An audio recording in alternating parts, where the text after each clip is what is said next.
La Biblia es, sin duda, uno de los textos más influyentes en la historia de la humanidad.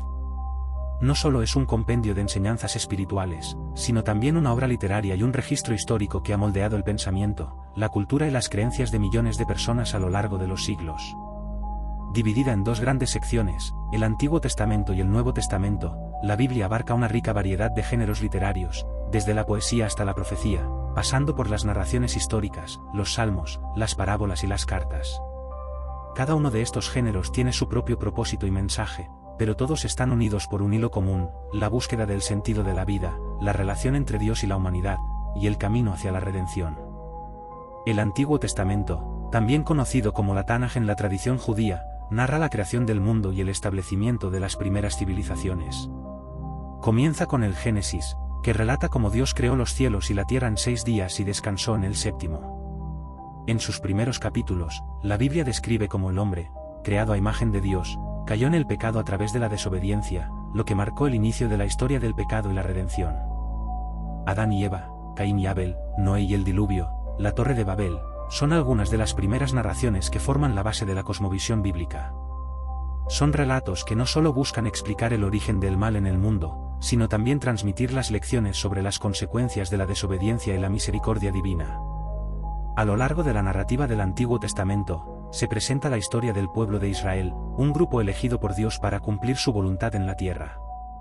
El pacto entre Dios y los patriarcas, como Abraham, Isaac y Jacob, marca el comienzo de una relación especial entre el Creador y este pueblo, una relación basada en promesas, leyes y una historia de fe y fidelidad.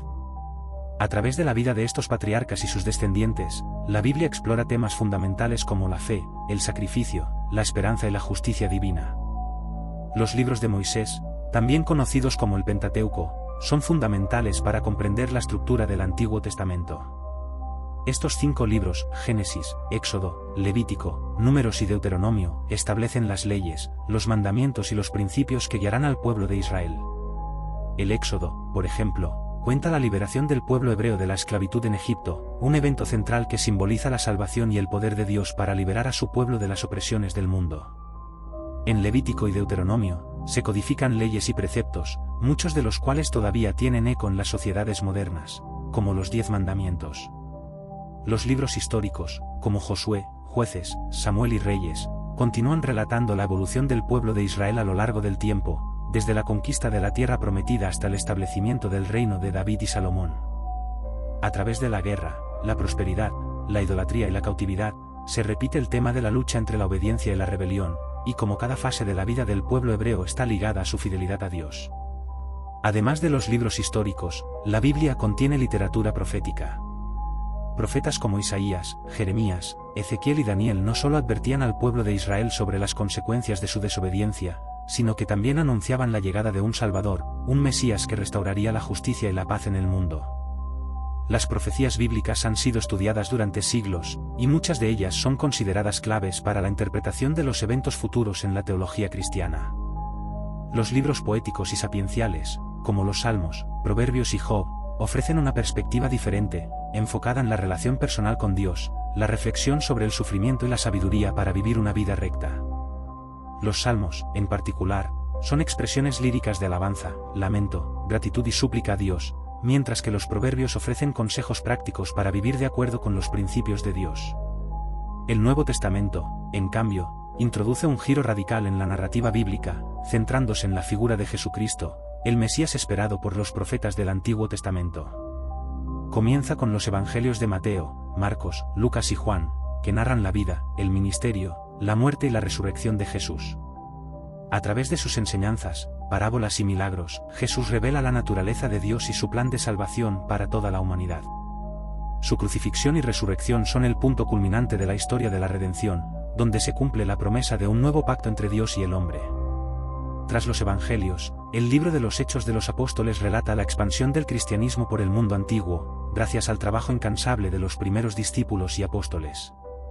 El apóstol Pablo, en particular, desempeña un papel crucial en la difusión del mensaje de Cristo, y sus cartas a las primeras comunidades cristianas forman una parte considerable del Nuevo Testamento.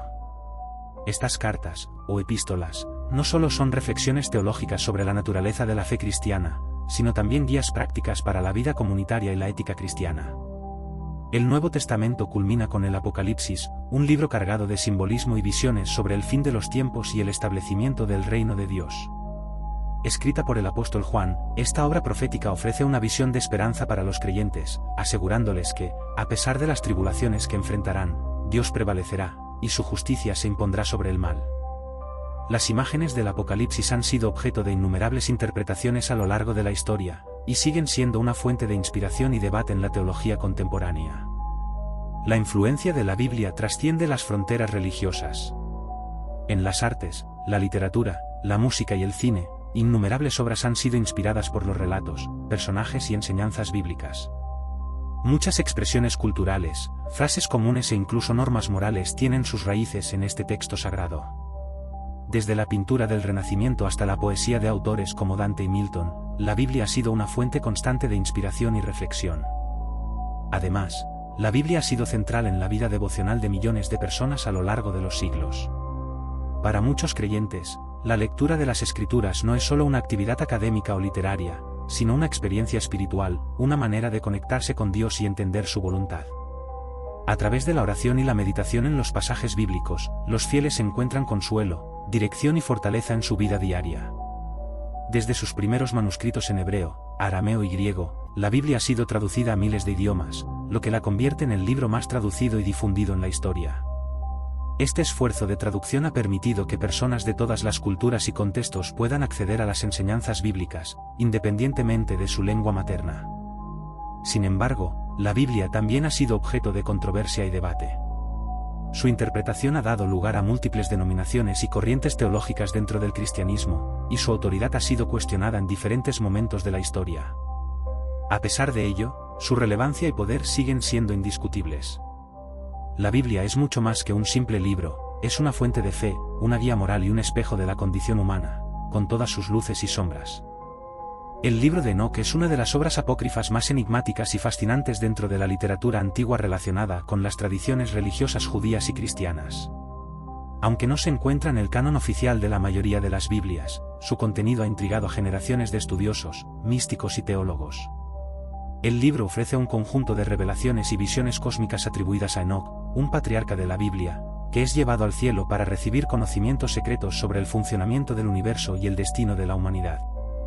El personaje de Enoc aparece brevemente en la Biblia, específicamente en el libro de Génesis, donde se menciona que Enoc caminó con Dios, y desapareció, porque Dios se lo llevó. Este breve pasaje ha sido objeto de una gran especulación a lo largo de los siglos, y el ** libro de Enoc ** amplía su historia de manera dramática. Aquí, Enoc no solo camina con Dios, sino que es llevado al cielo para recibir visiones y participar en diálogos con los ángeles. Este texto está dividido en varias secciones, cada una de ellas ofreciendo diferentes aspectos del conocimiento espiritual y celestial. El libro de los vigilantes, la primera sección, narra una historia que ha capturado la imaginación de muchos, la caída de los ángeles. Según el relato, un grupo de ángeles, llamados los vigilantes, fue enviado a la tierra para supervisar a la humanidad. Sin embargo, estos ángeles sucumbieron a la tentación y se unieron con mujeres humanas, engendrando una raza de gigantes conocida como los Nefilim. Los vigilantes también enseñaron a los humanos diversos conocimientos prohibidos, como la hechicería, el uso de armas y otras artes que llevaron a la corrupción de la humanidad. Esta narrativa sobre los ángeles caídos y los Nefilim expande un pasaje del Génesis, que menciona brevemente a los hijos de Dios que se unieron con las hijas de los hombres. En el libro de Enoc, esta historia se desarrolla en profundidad, mostrando cómo la intervención de los ángeles corruptos contribuyó al deterioro moral de la humanidad. Como castigo, Dios envía a los arcángeles para que castiguen a los vigilantes y a sus descendientes, los gigantes. Los Nefilim son destruidos en un gran cataclismo, mientras que los ángeles caídos son encarcelados en las profundidades de la tierra, esperando el juicio final. El libro de las parábolas, la segunda sección, es aún más apocalíptico. Enoc recibe visiones sobre el futuro, el juicio final y la llegada de una figura mesiánica llamada el Hijo del Hombre, quien desempeñará un papel clave en el juicio de los malvados y en la restauración de la justicia. Este concepto del Hijo del Hombre es una de las influencias más directas en la teología cristiana, donde se asocia con Jesucristo. En esta sección también se describen los cielos y el castigo que aguarda a los malvados. Se presenta una imagen de un juicio universal donde los justos son vindicados y los malvados son castigados, reforzando el tema del juicio que aparece en gran parte de la literatura apocalíptica de la época. La figura del Hijo del Hombre juega un papel crucial, mostrando que el juicio será llevado a cabo por un agente divino especialmente designado. La tercera sección, el libro astronómico, proporciona una visión detallada del cosmos desde una perspectiva teológica. Aquí, Enoc es instruido sobre el funcionamiento del Sol, la Luna y las estrellas, así como sobre el calendario y las estaciones. Esta parte del libro está dedicada a mostrar el orden divino en el universo y cómo cada fenómeno natural tiene su lugar dentro del plan de Dios. Aunque esta sección puede parecer más técnica y menos dramática que las historias sobre los ángeles caídos, refleja el interés de las culturas antiguas por la astronomía y cómo entendían la relación entre los fenómenos celestiales y la divinidad. El libro de los sueños, la cuarta sección, es un relato simbólico que utiliza imágenes y metáforas para representar la historia de la humanidad desde el principio de los tiempos hasta el juicio final. Enoc tiene visiones proféticas en las que ve a la humanidad representada por diferentes animales y describe los eventos históricos de su tiempo mediante estas alegorías. En particular, se enfoca en el sufrimiento del pueblo de Israel bajo la opresión extranjera, lo que refleja la esperanza de una liberación divina y un juicio sobre las naciones opresoras.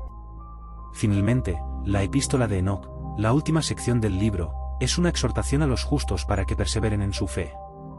Se advierte que el juicio está cerca y que los malvados no escaparán de su destino. Se enfatiza la importancia de vivir de acuerdo con la justicia, ya que aquellos que siguen el camino de la maldad serán castigados, mientras que los fieles serán recompensados con la vida eterna. A lo largo de los siglos, el libro de Enoc ha tenido una influencia significativa en diversas tradiciones religiosas y esotéricas. Aunque fue excluido del canon bíblico por la mayoría de las corrientes del judaísmo y el cristianismo, su influencia se puede ver en otros textos religiosos y apocalípticos, especialmente en el Nuevo Testamento. El libro de Judas, por ejemplo, cita directamente el libro de Enoc, lo que sugiere que algunas comunidades cristianas primitivas lo consideraban una fuente válida de revelación. Durante siglos, el libro de Enoc estuvo perdido para las tradiciones occidentales, pero fue redescubierto en el siglo XVIII cuando se encontró una copia en Etiopía, donde siempre había sido considerado parte de las escrituras por la Iglesia Ortodoxa etíope. Además, el descubrimiento de fragmentos del libro de Enoc entre los manuscritos del Mar Muerto en el siglo XX reafirmó la importancia de este texto en las comunidades judías del Segundo Templo. Hoy en día, el libro de Enoc sigue siendo objeto de estudio y especulación. Para algunos, es un testimonio fascinante de la rica tradición apocalíptica del judaísmo antiguo. Para otros, ofrece pistas sobre el origen de ciertas creencias que se desarrollaron más tarde en el cristianismo, como la idea del Mesías, el Hijo del Hombre y el juicio final. Además, su relato de los ángeles caídos y los Nefilim ha cautivado a aquellos interesados en los misterios y secretos ocultos de la Biblia. El libro de Enoc nos invita a mirar más allá de las narrativas tradicionales y a explorar los misterios más profundos del cosmos y de la humanidad. Nos muestra un mundo en el que el cielo y la tierra están íntimamente conectados, donde los ángeles pueden caer en desgracia y los humanos pueden participar en la lucha cósmica entre el bien y el mal. A través de las revelaciones de Enoc, nos acercamos a una comprensión más amplia del universo espiritual, de los poderes que lo gobiernan y del destino que aguarda a la humanidad al final de los tiempos. La división del Mar Rojo es uno de los relatos más poderosos y dramáticos del Antiguo Testamento, un evento que ha capturado la imaginación de creyentes y no creyentes a lo largo de los siglos. Este acontecimiento, narrado en el libro del Éxodo, marca un punto crucial en la historia de los israelitas, pues simboliza no solo la intervención directa de Dios en los asuntos humanos, sino también la liberación definitiva de su pueblo de la esclavitud en Egipto. El episodio de la separación de las aguas es tanto un acto de poder divino como una metáfora de la liberación, el renacimiento y la confianza en el Creador. Según la historia bíblica, los israelitas, después de años de opresión bajo el yugo del faraón, fueron liberados por Moisés tras una serie de plagas devastadoras que asolaron Egipto. El faraón, aunque inicialmente reacio a dejar que el pueblo se fuera, finalmente cedió ante la magnitud de las catástrofes enviadas por Dios. Sin embargo, no pasó mucho tiempo antes de que el faraón se arrepintiera de su decisión y lanzara a su ejército en persecución de los israelitas, deseando traerlos de vuelta a la esclavitud. El pueblo de Israel, guiado por Moisés, había llegado a las orillas del Mar Rojo, un cuerpo de agua que representaba un obstáculo impenetrable. Frente a ellos se extendía el vasto mar, y detrás, el ejército del faraón, que avanzaba rápidamente para capturarlos. Los israelitas se encontraron atrapados en una situación desesperada. El miedo y la incertidumbre se apoderaron del pueblo, y comenzaron a dudar de su liberación. En ese momento crítico, Moisés levantó su vara sobre las aguas y clamó al Señor. Lo que sucedió después es uno de los momentos más emblemáticos de la narrativa bíblica. Las Escrituras describen cómo, bajo la instrucción de Dios, Moisés extendió su mano sobre el mar, y entonces el Señor hizo retroceder las aguas con un fuerte viento del este. Las aguas se dividieron, creando un camino seco a través del lecho del mar, con muros de agua a ambos lados. El pueblo de Israel pudo entonces atravesar este paso milagroso, cruzando al otro lado sin ser alcanzados por los soldados egipcios. El relato nos habla del poder soberano de Dios sobre la naturaleza. El viento que separó las aguas no fue un fenómeno casual o natural, fue un acto intencionado de intervención divina, un recordatorio de que, cuando todo parece perdido, el poder de Dios puede abrir caminos donde no hay ninguno. El Mar Rojo, que había sido un obstáculo insuperable, se transformó en un puente hacia la libertad, una vía de escape hacia la tierra prometida. Los israelitas cruzaron a salvo, pero los egipcios, con sus carros y caballos, intentaron seguirles. Sin embargo, cuando todo el ejército egipcio había entrado en el camino entre las aguas, el Señor ordenó a Moisés que volviera a extender su mano sobre el mar. Las aguas que habían sido detenidas se soltaron, cerrándose sobre los soldados, los carros y los caballos. Todo el ejército que había perseguido a los israelitas fue tragado por el mar, y ninguno sobrevivió. Este evento fue visto como el juicio de Dios contra el faraón y su nación, que se habían negado a liberar a su pueblo elegido. Este acto no solo liberó físicamente a los israelitas de sus opresores, sino que también selló un pacto de confianza entre ellos y su Dios. El poder mostrado en la división del Mar Rojo reforzó la fe del pueblo en Yahvé como su protector y guía. A través de este milagro, quedó claro que Dios estaba comprometido con la liberación de su pueblo y que ningún obstáculo, ni siquiera el inmenso Mar Rojo, podría interponerse en su plan. La separación de las aguas del Mar Rojo no es solo una hazaña milagrosa que demuestra el poder divino sobre la creación. También es una metáfora espiritual que resuena a lo largo de las generaciones. En términos teológicos, el paso a través del mar simboliza un renacimiento para el pueblo de Israel. Al cruzar las aguas, los israelitas dejaron atrás la vida de esclavitud en Egipto y comenzaron su camino hacia la tierra prometida, un viaje de purificación y transformación. El agua, en muchas culturas y religiones, es un símbolo de purificación, y en este caso, el cruce del mar marca el inicio de una nueva vida para los israelitas, libres de la opresión y bajo la guía directa de Dios. El Mar Rojo también ha sido interpretado como un símbolo del bautismo en la tradición cristiana, donde el acto de pasar por las aguas representa la muerte de la antigua vida y el nacimiento de una nueva vida en comunión con Dios. Así como los israelitas pasaron por el mar y salieron como un pueblo nuevo, los cristianos ven en este relato una prefiguración del bautismo, donde las aguas representan la purificación de los pecados y el inicio de una vida nueva en la fe. La historia de la división del Mar Rojo también plantea cuestiones sobre el papel del liderazgo y la fe en tiempos de crisis. Moisés, como líder del pueblo de Israel, enfrentó la ira y el miedo de su pueblo mientras se veían atrapados entre el mar y el ejército del faraón. Sin embargo, su fe en Dios nunca vaciló. En lugar de sucumbir al pánico, Moisés confió en las promesas de Dios y obedeció sus instrucciones, llevando al pueblo a la salvación. Este acto de fe y obediencia fue crucial para la liberación de los israelitas y sirve como un recordatorio de la importancia de la confianza en el poder y la fidelidad de Dios, incluso en los momentos más oscuros. El relato del Mar Rojo también ha sido objeto de interpretaciones científicas y arqueológicas a lo largo de los años. Algunos estudiosos han intentado explicar el fenómeno natural detrás de la separación de las aguas, sugiriendo que pudo haber sido causado por fenómenos como mareas extremadamente bajas, vientos fuertes o terremotos. Sin embargo, para los creyentes, el énfasis no está en la explicación científica del evento, sino en su significado espiritual y teológico. Lo que hace que esta historia sea tan poderosa es su capacidad para comunicar la idea de la intervención directa de Dios en la historia humana, un recordatorio de que lo imposible puede hacerse posible a través de la fe. A lo largo de los siglos, la historia de la división del Mar Rojo ha sido contada y recontada en innumerables ocasiones, en sermones, canciones, obras de arte y películas. Su impacto en la imaginación cultural es innegable, y sigue siendo un símbolo de esperanza, liberación y la creencia en un poder superior que guía y protege a aquellos que confían en él. El paso del pueblo de Israel a través del mar, con las aguas erguidas como muros a su alrededor, es una imagen que ha perdurado a lo largo del tiempo, recordándonos que, en los momentos de mayor desesperación, siempre hay un camino abierto por el poder de Dios. La división del Mar Rojo es, en definitiva, un testimonio del poder del Altísimo, un momento decisivo en la historia de la redención que ha inspirado a generaciones de creyentes a confiar en la intervención divina, incluso cuando todas las puertas parecen cerradas. Este milagro sigue siendo un faro de esperanza para quienes buscan escapar de las opresiones de este mundo, confiando en que, al igual que el pueblo de Israel, también encontrarán un camino seguro hacia la libertad y la redención, guiados por la mano invisible de Dios. Los querubines son criaturas celestiales profundamente arraigadas en las tradiciones religiosas, especialmente en las escrituras judeocristianas.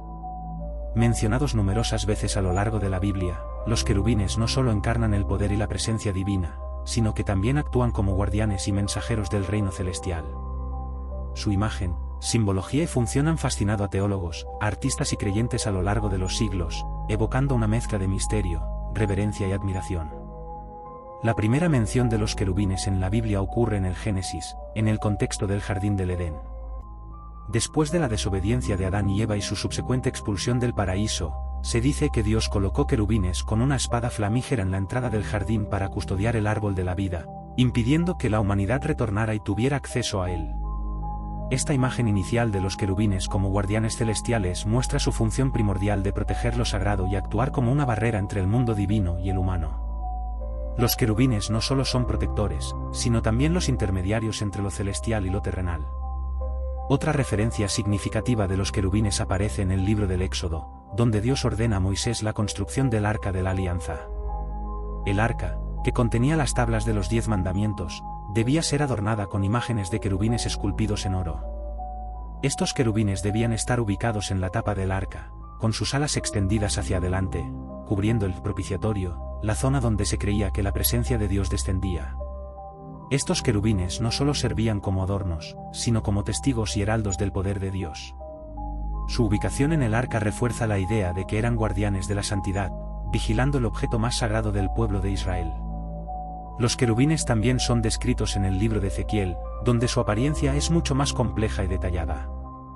En una visión profética, Ezequiel describe a los querubines como seres con 4 rostros, uno de hombre, uno de león, uno de toro y uno de águila.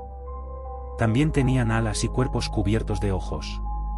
Cada uno de estos rostros tiene un simbolismo profundo en la tradición bíblica. El rostro humano podría representar la sabiduría y la razón, el león la fuerza y el poder, el toro la fertilidad y la labor, y el águila la velocidad y la visión aguda.